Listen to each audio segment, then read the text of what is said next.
Hi guys, how are you? कैसे हैं आप? एक बार फिर से आपका स्वागत है आपके अपने यूट्यूब चैनल हक आपका। बीएड और डीएलएड वालों के लिए बहुत ही खुशखबरी है। वो क्या खुशखबरी है वो हम यहाँ पर डिस्कस करने जा रहे हैं। वो खुशखबरी है या दुख खबरी है? किसके लिए खुशखबरी होगी और किसके लिए दुख की खबरी होगी वो हम इसको देखेंगे। एमपी टेट में वर्क 3 नोटिफिकेशन, जो ऑफिशियल नोटिफिकेशन था, वो आउट हो चुका है और आज हम उसी के बारे में यहाँ बात करेंगे। देखिए, जब एमपी टेट हो रहा है तो इसके बाद फिर भर्ती भी आएगी और भर्तियां फुल भी होंगी। तो आप तैयार हो जाइए और तैयारी में इसकी लग जाइए। तैयारी कहाँ से करनी है, कैसे करनी है, वो सब हम इस वीडियो में डिस्कस करने वाले हैं। तो देर ना करते हुए सबसे पहले देख लेते हैं कि एमपी टेट की क्या डेट है और कैसे सिलेबस क्या है और क्या प्रोसीजर है, एग्जाम का फीस क्या है। तो देखते हैं सबसे पहले नोटिफिकेशन। वीडियो को टिल द एंड तक देखें और वीडियो पसंद आए तो लाइक करें, चैनल को सब्सक्राइब करें। तो सबसे पहले जो इसकी मेन इंफॉर्मेशन है वो ये है कि ऑनलाइन आवेदन जो भरने की प्रारंभ होंगे, जो वो तिथि है वो होगी आपकी 1 अक्टूबर 2014। और ये ऑनलाइन आपके फॉर्म जो भरे जाएंगे, लास्ट डेट जो होगी वो होगी आपकी 15 अक्टूबर 2024। उसके बाद इसमें एक करेक्शन करने की, संशोधन करने की आवेदन में जो तिथि होगी वो प्रारंभ होंगे आपके 1 अक्टूबर को ही। आप आवेदन में संशोधन भी कर सकते हैं और इसकी आवेदन संशोधन की जो अंतिम तिथि होगी वो होगी आपकी 20 अक्टूबर। ठीक है, तो आप संशोधन भी तुरंत कर सकते हैं, लेकिन संशोधन की जो लास्ट डेट होगी वो होगी आपकी 20 अक्टूबर। दूसरी बात यहाँ पर क्या जो जरूरी है वो है आपका परीक्षा का दिन और दिनांक क्या होगी। तो परीक्षा का जो दिनांक होगी वो आपकी 10 नवंबर होगी और रविवार से प्रारंभ परीक्षा होगी। परीक्षा की दो तिथियों में दो पालियों में होगी, पाली फर्स्ट और सेकंड पाली। और नेक्स्ट इसमें परीक्षा शुल्क देख लेते हैं। तो यहाँ पर जो परीक्षा शुल्क है प्राथमिक शिक्षक पात्रता परीक्षा के लिए, वो अनारक्षित अभ्यर्थी के लिए जो अनरिजर्व्ड है उनके लिए 500 रुपीज होगा। और जितने भी मध्य प्रदेश के मूल निवासी हैं, अनुसूचित जाति या अनुसूचित जनजाति या अन्य पिछड़ा वर्ग, ईबीडब्ल्यूएस या दिव्यांग जन अभ्यर्थी हैं, उनके लिए फीस 250 होने वाली है। ठीक है, उसके बाद इसमें कुछ अलग से भी शुल्क लगेगा जो कि आपका 60 रुपीज होगा, पोर्टल शुल्क। और ये अतिरिक्त अगर रजिस्टर यूजर लॉगिन का फॉर्म भरने का जो पोर्टल शुल्क होगा वो 20 रुपए होगा। नेक्स्ट जो थिंग यहाँ पर सामने आ रही है वो है आपकी ऑनलाइन परीक्षा पद्धति समय सारणी क्या होने वाली है। तो देखिए, 10 नवंबर तो आपकी डेट बता ही दी है कि दिन आपका रविवार होगा और 10 नवंबर को एग्जाम होगा। परीक्षा की अगर पाली की बात करें तो यहाँ दो पाली होने वाली है आपकी, प्रथम पाली और द्वितीय पाली। जो प्रथम पाली होगी उसमें रिपोर्टिंग समय होगा आपका 7 से 8 बजे तक और महत्वपूर्ण निर्देश पढ़ने का समय होगा 8:50 से 9 बजे तक। 10 मिनट का आपको टाइम दिया जाएगा। उसके बाद जब आपको उत्तर अंकित करने हैं, आप क्वेश्चन पेपर सोल्व कर सकते हैं 9 बजे से 11:30 बजे तक। टोटल टाइम आपको इसलिए आपको टोटल टाइम दिया जाएगा पेपर सोल्व करने के लिए 2:30, मतलब 2 घंटा 30 मिनट। दूसरी पाली आपकी रिपोर्टिंग का जो समय होगा वो 12:30 से 1:30 बजे तक होगा और आपका जो निर्देश पढ़ने का समय होगा वो भी 10 मिनट आपको एक्स्ट्रा मिलेंगे। और पेपर आपका जो शुरू होगा, आप आंसर अंकित कर सकते हैं, वो होगा आपका 2:30 बजे से 5 बजे तक, 2:30 to 5। देन आप 2:30 घंटे, मतलब 2 घंटे 30 मिनट आपको टोटल टाइम मिलने वाला है। नेक्स्ट यहाँ पे जो जरूरी बात है वो है आपकी परीक्षा की आपकी शर्तें क्या है, ये जरूरी ध्यान देना। देखिए, प्राथमिक शिक्षक के लिए आपका एग्जाम होगा, ये टेट आपका प्राथमिक शिक्षक के लिए होगा। और पद की जो श्रेणी होगी वो तृतीय श्रेणी होगी। राजपत्रित अधिकारी होंगे, गजेटेड नहीं होंगे, ये गजेटेड से अलग आते हैं तृतीय में। और आपके आवेदन पत्र की अगर बात करें तो कर्मचारी चयन मंडल भोपाल एवं विभाग के निर्देश अनुसार होगा। कि परीक्षा केंद्र कर्मचारी चयन आयोग मंडल भोपाल ही निर्देश अनुसार होगा। बाकी आपको शहर बता दिए जाएंगे कहां पर होगा। शैक्षिक योग्यता की बात करें तो प्राथमिक शिक्षक भर्ती के लिए 2018 नियम 8 अनुसूची 3 के अनुसार अभ्यर्थी निम्नलिखित योग्यताएं धारित करना अनिवार्य होगा।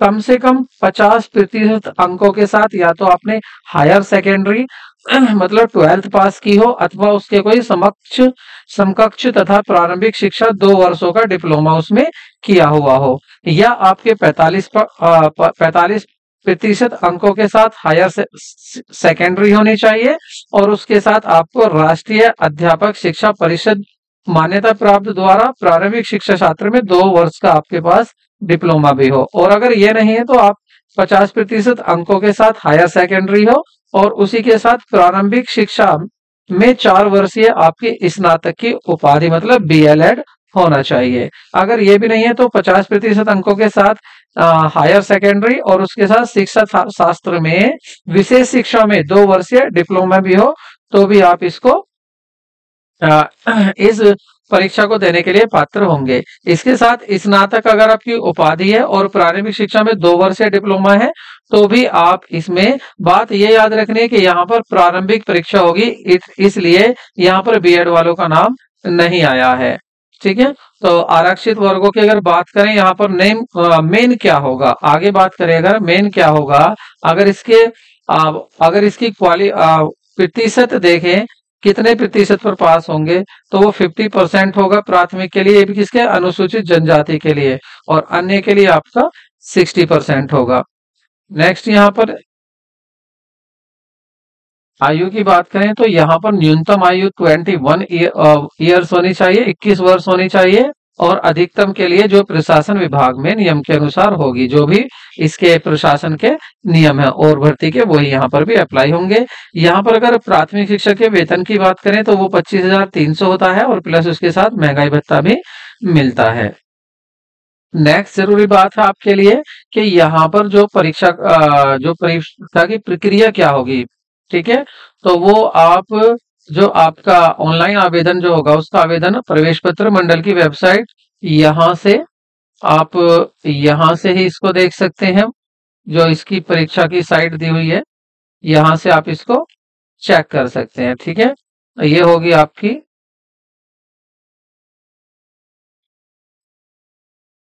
सबसे जरूरी बात। जब आप एग्जाम देंगे तो उस एग्जाम में जो मूल्यांकन पद्धति होगी आप उसको देखेंगे, तो प्रत्येक प्रश्न के लिए 1 अंक होगा, ये जरूरी बात है। और फिर आपका ऋणात्मक मूल्यांकन नहीं है, मतलब नेगेटिव मार्किंग यहाँ पर नहीं होने वाली है, ये आपके लिए जरूरी बात थी। प्रवेश पत्र आपके एडमिट कार्ड जो है इसी वेबसाइट पर मिलेंगे जिस पे आप फॉर्म भर रहे हैं। ठीक है, परीक्षा 2 पाली में होगी, ये भी बात आपको पता ही है। और उसके बाद फिर आगे जो जरूरी बात है वो है आपकी ऑनलाइन की जो आपकी प्रथम पारी है, उसकी प्रथम पारी द्वितीय पारी, उसकी ये डेट दी हुई है, कब से शुरू हो जाएगी। समय 2.5 घंटे की होगी परीक्षा, और टाइम भी आपका दिया हुआ है 9 बजे से 11:30 और 2:30 बजे से शाम 5 बजे तक। और उसमें आपके अधिकतम अंक कितने होंगे, 150 मार्क्स का आपका क्वेश्चन पेपर होगा, और ये आपको बताया कि इसका कोई भी नेगेटिव मार्क्स नहीं होगा। फीस का हमने आपको पहले ही बता दिया है। अगर परीक्षा के शहर की बात करें तो यहाँ पर परीक्षा के शहर होंगे बालाघाट, भोपाल। ऑनलाइन परीक्षा होगी, उसके लिए ग्वालियर, इंदौर, जबलपुर, खंडवा, नीमच, रतलाम, रीवा, सागर, सतना, सीधी, उज्जैन, ये आपके परीक्षा के आपके शहर होंगे जहां पर आप परीक्षा दे सकते हैं। ठीक है, तो ये आपकी कुछ जरूरी जानकारी थी। उसके बाद अगर इसकी सिलेबस की बात करें, यहाँ पर जो अध्याय 3 है उसमें सिलेबस क्या होने वाला है, तो देखिए यहाँ पर जो 150 क्वेश्चन होंगे आपके, वो 150 क्वेश्चन आपके 5 सब्जेक्ट से होंगे। वो 5 सब्जेक्ट आपके कौन से होंगे, पहला जो सीटेट में होता है सेम वही है आपका। पहला आपका graduation child development and pedagogy, और उसमें भाषा एक लैंग्वेज फर्स्ट होगी, लैंग्वेज आपकी सेकंड होगी, मैथमेटिक्स होगा, और आपका पर्यावरण अध्ययन होगा, एनवायरमेंटल स्टडीज। तो यहाँ पर 30 मार्क्स के ये सभी आने वाले हैं, तब जाकर आपके 150 मार्क होंगे। अगर प्रश्नों की प्रकृति में स्तर की बात करें तो वो आपके 6 to 11 कह रहे बाल विकास एवं शिक्षा शास्त्र के प्रश्न 6 से 11 वर्ष आयु समय के शिक्षण एवं सीखने के शैक्षिक मनोविज्ञान पर आधारित होंगे। भाषा की आपको यहाँ पर देखिए, इसके बारे में आगे हम बात करते हैं। ये आपका सिलेबस हो जाएगा। बाल विकास में सिलेबस आपका वही होगा जो सीटेट का भी है। हिंदी भाषा में आपका बिल्कुल ये सिलेबस हिंदी का हो जाएगा, और ये आपका इंग्लिश का सिलेबस हो जाएगा। आप लैंग्वेज कोई सी भी यहाँ पर चूज कर सकते हैं। मैथ का सिलेबस आपका, आप मैथ का सिलेबस देख सकते हैं, ये मैथ का होगा। ये पेडागोजी जो पेडागोजिकल इश्यूज होंगे वो यहाँ पर हैं। और इसमें देखें अगर विषय वस्तु क्या होगी आपके एनवायरमेंट की, तो वो 30 में आपके वही होगी जो आपके सी टेट में या अन्य टेट में होती है। ठीक है, ये भी वही होने वाली है। अब जरूरी बात क्या है यहाँ पर, जो जरूरी बात है इसमें आपकी बतानी, वो तो आप सब कर लेंगे। अब आते हैं हम इसके, किस पर बात करेंगे अब हम बात करेंगे यहाँ पर कि तैयारी कहाँ से करें और कैसे करें। देखिए, सबसे पहले आपको प्रीवियस ईयर क्वेश्चन पेपर देखने हैं इसके, आप उनको सोल्व करेंगे।